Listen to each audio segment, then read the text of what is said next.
नैनीताल की माल रोड की एक दीवार पर मोस्ट वांटेड अपराधी का एक पोस्टर चस्पा था। सूट बूट पहने अधेड़ उम्र का एक आदमी बड़े गौर से इस पोस्टर की तरफ देख रहा था। पशु पेश में पड़ा यह आदमी लगभग 20 मिनट तक बारीकी से पोस्टर को देखने के बाद अचानक चौंका और फिर तेज कदमों से नैनीताल कोतवाली की तरफ बढ़ा। वहां पहुंचते ही उसने कोतवाल से सवाल किया कि शहर भर में जिस कुख्यात अपराधी के पोस्टर लगे हुए हैं उसका नाम क्या है। कोतवाल ने जवाब दिया, ये प्रकाश पांडे है, हल्द्वानी जिले का एक बदमाश जो कि इन दिनों शराब के अवैध धंधे और बदमाशी से अपना वर्चस्व बढ़ाने की कोशिश कर रहा है। कोतवाल ने यह भी बताया कि कुछ ही दिनों पहले इस कुख्यात ने रमेश बंबैया नाम के बड़े गैंगस्टर पर गोलियां चलाई हैं और इन दिनों ये फरार है। कोतवाल की बात सुनकर वो व्यक्ति मुस्कुराया और बोला, कोतवाल साहब, यह आदमी प्रकाश पांडे नहीं बल्कि बॉम्बे अंडरवर्ल्ड का कुख्यात डॉन और छोटा राजन का राइट हैंड बंटी पांडे है। ये सुनते ही कोतवाल समेत पूरी कोतवाली के मानो पैरों तले जमीन खिसक गई हो। सूट बूट वाला यह आदमी मुंबई क्राइम ब्यूरो का एनकाउंटर स्पेशलिस्ट था जो अपने बच्चों के साथ छुट्टियां मनाने नैनीताल आया हुआ था। उसने नैनीताल की दीवारों पर जब बंटी पांडे के पोस्टर देखे तो वह खुद बेहद हैरान था कि मुंबई के इस कुख्यात की तलाश आखिर नैनीताल में क्यों हो रही है। ये बात ना तो वो जानता था और ना ही नैनीताल पुलिस कि मुंबई की ऑर्थर जेल से फरार हुआ बंटी पांडे और नैनीताल की जिला जेल से फरार हुआ प्रकाश पांडे असल में एक ही आदमी था। और दो राज्यों की पुलिस जिस बंटी पांडे उर्फ प्रकाश पांडे उर्फ पीपी को अपने अपने राज्य में तलाश कर रही थी, वो उस वक्त न तो महाराष्ट्र में था और ना ही उत्तर प्रदेश में, बल्कि वो तमाम पुलिस अधिकारियों को चकमा देते हुए अपनी गर्लफ्रेंड के साथ पहुंचा था एशिया के दूसरे छोर पर बसे छोटे से देश वियतनाम में। नमस्कार, मैं हूं अमन और आप देख रहे हैं 12 मासा की स्पेशल सीरीज कुख्यात।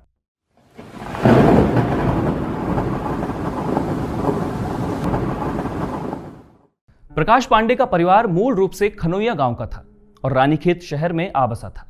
प्रकाश तब छोटा ही था जब उसकी मां का देहांत हो गया था और फौज से रिटायर उसके पिता लक्ष्मीदत्त पांडे ने दूसरी शादी कर ली थी। सौतेली मां ले आने के चलते उसकी अपने पिता से नाराजगी रहती, जो एक दिन इतनी बढ़ गई कि प्रकाश अपने पिता को छोड़कर गांव चला गया और अपने मामा मामी के साथ रहने लगा।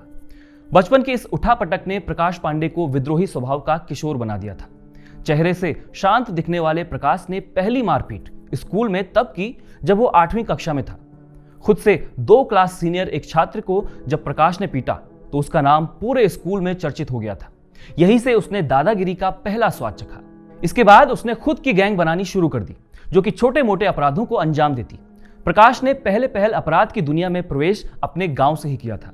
अवैध शराब का धंधा हो या लीसा की ब्लैक मार्केटिंग, प्रकाश हर तरह के धंधों में अपनी आमद दर्ज कर रहा था। अपने शौक पूरे करने के लिए उसके पास पैसा आने लगा था और इसकी उसे लत लगने लगी थी। छोटी उम्र में ही उसने पूरे अल्मोड़ा जिले में अवैध धंधों पर राज कर लिया था। लेकिन अति महत्वाकांक्षी प्रकाश पांडे इन छोटे मोटे धंधों से संतुष्ट होने वाला नहीं था। लिहाजा उसने माया नगरी कहे जाने वाले मुंबई शहर का रुख किया। यह 90 के दशक का वो दौर था जब देश के अलग अलग राज्यों से उत्साही और जुनूनी युवा अपने सपनों को साकार करने के लिए मुंबई पहुंचा करते थे। लेकिन मुंबई शहर खुद धार्मिक नफरत की आग में झुलस रहा था। बाबरी मस्जिद विध्वंस के बाद मुंबई उन सिलसिलेवार बम धमाकों से दहल गई थी जिनमें सैकड़ों लोगों की मौत हो गई थी। इन बम धमाकों में मुंबई के सबसे बड़े डॉन दाऊद इब्राहिम का नाम सामने आया। कहा जाता है कि यहीं से दाऊद और कभी उसका राइट हैंड रहे छोटा राजन के आपसी रिश्ते खराब होते चले गए। फिर एक समय ऐसा भी आया जब दोनों ने एक दूसरे का साथ देना छोड़ दिया और आगे चलकर तो दोनों एक दूसरे के खून के प्यासे हो गए। मुंबई अंडरवर्ल्ड में जब सत्ता का यह टकराव चल रहा था तो उसी दौरान अल्मोड़ा के एक छोटे से गांव खनोइया का प्रकाश पांडे भी एक सुबह बॉम्बे सेंट्रल रेलवे स्टेशन पहुंचा। यहां पहुंचने के बाद उसकी सबसे पहले दोस्ती गैंगस्टर विक्की मल्होत्रा और पुनीत तानाशाह से हुई। इन्हीं दोनों ने फिर उसे छोटा राजन से मिलवाया। अपने गैंग में शामिल करने से पहले छोटा राजन ने प्रकाश को एक कॉन्ट्रैक्ट किलिंग का ठेका यह दिखाने के लिए दिया कि पहाड़ से आया यह शख्स आखिर कितने पानी में है। कहा जाता है कि जिसकी हत्या की जानी थी वो कोई आम इंसान नहीं था बल्कि हाई प्रोफाइल नेता था। लेकिन प्रकाश पांडे ने उसके सुरक्षा घेरे को भेद कर उसके माथे के बीचों बीच 9 mm की पिस्टल से गोली दागकर उसकी दिन दहाड़े हत्या कर दी। इस हत्याकांड की गूंज से न केवल महाराष्ट्र सरकार हिल गई बल्कि खुद छोटा राजन भी चौंक गया था। उसे ऐसे ही दुस्साहसी लोगों की जरूरत थी, लिहाजा उसने प्रकाश को अपने नजदीकी लोगों में शामिल कर लिया। प्रकाश पांडे उर्फ पीपी का क्राइम रिकॉर्ड अब मुंबई के नए सिरे से खुला, लेकिन यहां वो अपने असली नाम प्रकाश पांडे नहीं बल्कि बंटी पांडे के रूप में दर्ज हुआ। जैसा कि हमने पहले भी जिक्र किया है कि मुंबई बम ब्लास्ट में सैकड़ों बेकसूरों की मौत के बाद दाऊद इब्राहिम और छोटा राजन के आपसी संबंध बिगड़ चुके थे और दोनों एक दूसरे के खून के प्यासे हो गए थे।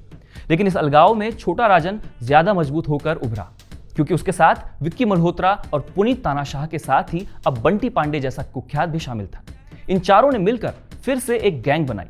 दूसरी तरफ दाऊद इब्राहिम का साथ दे रहा था छोटा शकील, बल्कि शकील ही उसके धंधे संभाल रहा था, क्योंकि मुंबई क्राइम ब्रांच के साथ ही अब राष्ट्रीय सुरक्षा एजेंसी भी दाऊद और उसके गुर्गों के पीछे थी, जिसके चलते दाऊद पाकिस्तान के कराची में रहने लगा था। दाऊद पाकिस्तान चला तो गया था, लेकिन मुंबई पर उसकी पकड़ कम नहीं हुई थी और यह बात छोटा राजन के गैंग को लगातार खटक रही थी। लिहाजा इससे पार पाने के लिए उन्होंने दाऊद की हत्या का प्लान बनाया। अपने एक गुप्त ठिकाने पर रोज छोटा राजन ने बंटी पांडे और कुछ बेहद खास लोगों को बुलवाया और उनसे कहा कि अब वक्त आ चुका है जब दाऊद का अंत कर दिया जाए। लेकिन यह काम बहुत कठिन और जोखिम भरा था, क्योंकि इस हत्या को अंजाम देने के लिए पाकिस्तान जाना था, जहां दाऊद को सुरक्षा और खुफिया एजेंसियों का भी परोक्ष समर्थन हासिल था। ऊपर से उसकी बेहद मजबूत निजी सुरक्षा को भेदना भी एक बड़ी चुनौती थी। ऐसे में उस पर हमला करने वाला अगर कामयाब हो भी जाता तो उसका जिंदा बचकर लौटना नामुमकिन था। दाऊद को मारने के लिए इन तमाम चुनौतियों से कैसे पार पाई जाए, ये सोचकर छोटा राजन परेशान हो रहा था कि तभी बंटी पांडे ने कहा, हम हमला जरूर करेंगे और इस हमले को मैं लीड करूंगा। उसके साथियों ने पहले तो उसे कहा कि वो पागल हो चुका है और सिर्फ जोश में कराची जाकर दाऊद को मारने की बात कह रहा है। लेकिन बंटी पांडे का आत्मविश्वास देखते हुए विक्की मल्होत्रा और पुनीत तानाशाह भी उसके साथ हो गए। यह घटना है जून 1998 की। ये तीनों दुर्दांत अपने कुछ खास गुर्गों के साथ पाकिस्तान में दाखिल हुए, जहां इन्हें आधुनिक हथियार मुहैया करा दिए गए। इसके बाद ये सीधे कराची की क्लिफ्टन रोड पर रैकी करने पहुंच गए, जहां दाऊद एक अभेद सुरक्षा वाले बंगले में रह रहा था। इनके मुखबिर ने इन्हें यह भी सूचना दी कि दाऊद के घर से कुछ ही दूर पर एक मस्जिद है, जहां वो हर रोज नमाज पढ़ने आया करता है। ये इनपुट मिलने के बाद इन लोगों ने अपना भेष किसी सऊदी नागरिक की तरह बनाया और मस्जिद के अलग अलग कोनों में घात लगाकर छिप गए। लेकिन दाऊद की इंटेलिजेंस इतनी मजबूत हटी कि उसे पहले ही इस हमले की भनक लग गई थी और वो उस दिन अपने घर से बाहर ही नहीं निकला। इस हमले में नाकाम होने के बाद बंटी पांडे ने 2 साल बाद फिर से दाऊद पर हमला करने की साजिश रची। साल 2000 में दाऊद की बेटी मारिया का देहांत हुआ। यह खबर बंटी पांडे और उसके साथियों को मुंबई में मिली तो वे तुरंत पाकिस्तान पहुंचे। प्लान था कि दाऊद जब दरगाह पर आएगा तो वहीं उसे निशाने पर लिया जाएगा। लेकिन इस बार भी दाऊद पर हमला करने में ये लोग नाकाम रहे। इस नाकाम साजिश का पता चलने के बाद दाऊद ने भी पलटवार किया। उसके खास आदमी छोटा शकील ने बैंकॉक में रह रहे छोटा राजन पर ताबड़तोड़ गोलियां चलवा दी। इस हमले में छोटा राजन तो बच गया, लेकिन उसका नजदीकी रोहित वर्मा मारा गया। इन दोनों गैंग के बीच अब अंतर्राष्ट्रीय गैंगवार छिड़ गई थी। नेपाल, मलेशिया, बैंकॉक, पाकिस्तान और कीनिया में इनके बीच कई मुठभेड़ हुई, जिनमें दर्जनों शार्प शूटर, माफियाओं और सफेद पोशों की हत्याएं हुई। इधर मुंबई पर अब लगभग पूरी तरह से बंटी पांडे का राज हो गया था, लेकिन दाऊद अब भी उसकी आंखों की किरकिरी बना हुआ था और वो उसे खत्म करने का कोई भी मौका नहीं चूकना चाहता था। ऐसा ही मौका उसे मिला 23 जुलाई 2003 को, जब दाऊद की बेटी का निकाह पाकिस्तान के पूर्व क्रिकेट खिलाड़ी जावेद मियांदाद के बेटे से दुबई में होना था। इस बार भी हमले की पूरी पटकथा लिख दी गई थी, लेकिन तभी बंटी पांडे दिल्ली से गिरफ्तार कर लिया गया। इस गिरफ्तारी के बाद भी बंटी पांडे और उसके गैंग ने मुंबई में उन सभी की हत्याएं जारी रखी जो किसी भी तरह से दाऊद से जुड़ा हुआ था। इनमें सबसे प्रमुख नाम था ईस्ट एंड वेस्ट एयरलाइंस के एमडी थक्युक वाहिद का। वाहिद 1993 के बम धमाकों का आरोपी था और उस पर दाऊद को सीधे मदद करने के भी आरोप थे। पिथौरागढ़ के बुंगाछीना की खूबसूरत वादियों में स्थित पिथौरागढ़ ग्रुप ऑफ इंस्टीट्यूशंस, जो कि PITM बुंगाछीना के नाम से भी जाना जाता है। अगर आप 12वीं के बाद मेडिकल के क्षेत्र में अपना भविष्य बनाना चाहते हैं तो यहाँ पर आप ये कोर्स कर सकते हैं। 4 years BSc nursing course, 3 years bachelor of medical lab technology, 3 years bachelor of radiology and imaging technology. Students को क्लिनिक प्रैक्टिस के लिए जिला अस्पताल तथा महिला अस्पताल पिथौरागढ़ में मौका दिया जाता है। 100% जॉब प्लेसमेंट की गारंटी। यहाँ से कोर्स करने के बाद स्टूडेंट अपना क्लिनिक या पैथोलॉजी लैब का संचालन कर स्वरोजगार भी कर सकते हैं। बंटी पांडे जमानत पर जब जेल से बाहर आया तो करीब 1 दर्जन हत्याकांडों को अंजाम देने के बाद उसने छोटा राजन का साथ छोड़ दिया और अपनी खुद की गैंग बना ली। इस वक्त तक वो काफी चर्चित हो चुका था, लेकिन उसे राष्ट्रीय मीडिया में सबसे ज्यादा चर्चा तब मिली जब उसने साल 2007 में शाहरुख खान की फिल्म ओम शांति ओम की बम्पर कमाई के बाद रंगदारी के लिए फोन किया। एक सुपरस्टार से रंगदारी मांगने के बाद वो राष्ट्रीय मीडिया में तो चर्चित हुआ, लेकिन छोटा राजन गैंग से अलग होने के चलते उसे उतनी गंभीरता से नहीं लिया गया जितना पहले लिया जाता था। लिहाजा अब उसे कुछ ऐसा करना था कि उसके नाम को सफेद पोश हल्के में न ले। इसके लिए उसने महाराष्ट्र में शिव सागर रेस्टोरेंट की बड़ी चेन चलाने वाले एक व्यापारी से जब रंगदारी मांगी तो सिर्फ दहशत पैदा करने के लिए उसके ऑफिस के बाहर खड़े हुए सुरक्षा गार्ड को गोलियों से भून डाला। इस हत्याकांड के बाद तो बंटी पांडे की तूती बोलने लगी थी। अपराध की दुनिया में उसका नाम तब और भी ज्यादा कुख्यात हो गया जब दिल्ली क्राइम ब्रांच के एसीपी राजवीर सिंह की उसने दिन दहाड़े हत्या कर डाली। इस हत्याकांड के बाद तो पूरे मुंबई और दिल्ली में पीपी का वर्चस्व हो गया। अब रंगदारी वसूलना और हत्याएं करना उसके लिए आम बात हो चुकी थी। लेकिन एक पुलिस अधिकारी की हत्या के बाद अब बंटी पांडे पूरे देश की पुलिस के रडार पर आ चुका था। वो खुद भी ये भांप चुका था कि पुलिस उसे कभी भी निपटा सकती है। इसीलिए एक रात मुंबई की अंडरवर्ल्ड दुनिया को वो छोड़कर गायब हो गया। कई साल पुलिस उसे जगह जगह तलाशती रही, लेकिन पुलिस को उसका सुराग तो दूर 4 सालों तक कोई भी किस्सा सुनाई नहीं दिया। ऐसा इसलिए क्योंकि बंटी पांडे देश छोड़ चुका था। वो कुछ महीनों तक वियतनाम की राजधानी हनोई में रहा और फिर जब उसे लगा कि वहां उसकी शिनाख्त हो सकती है तो उसने हनोई से 150 किलोमीटर दूर एक गांव में अपना नया ठिकाना बनाया। उसने अपने पूरे रंग रूप के साथ ही अपने बोलने की शैली तक बदल डाली थी। वियतनाम के इस गांव में बंटी पांडे ने दालों और मसालों का काम शुरू किया। धीरे धीरे पूरे गांव में उसकी इज्जत होने लगी थी। लेकिन यह काम महज दिखाने भर का था। उसका असली काम अब भी मुंबई की अंधेरी दुनिया में ही चल रहा था, जिसे वह वियतनाम से ही ऑपरेट करता था।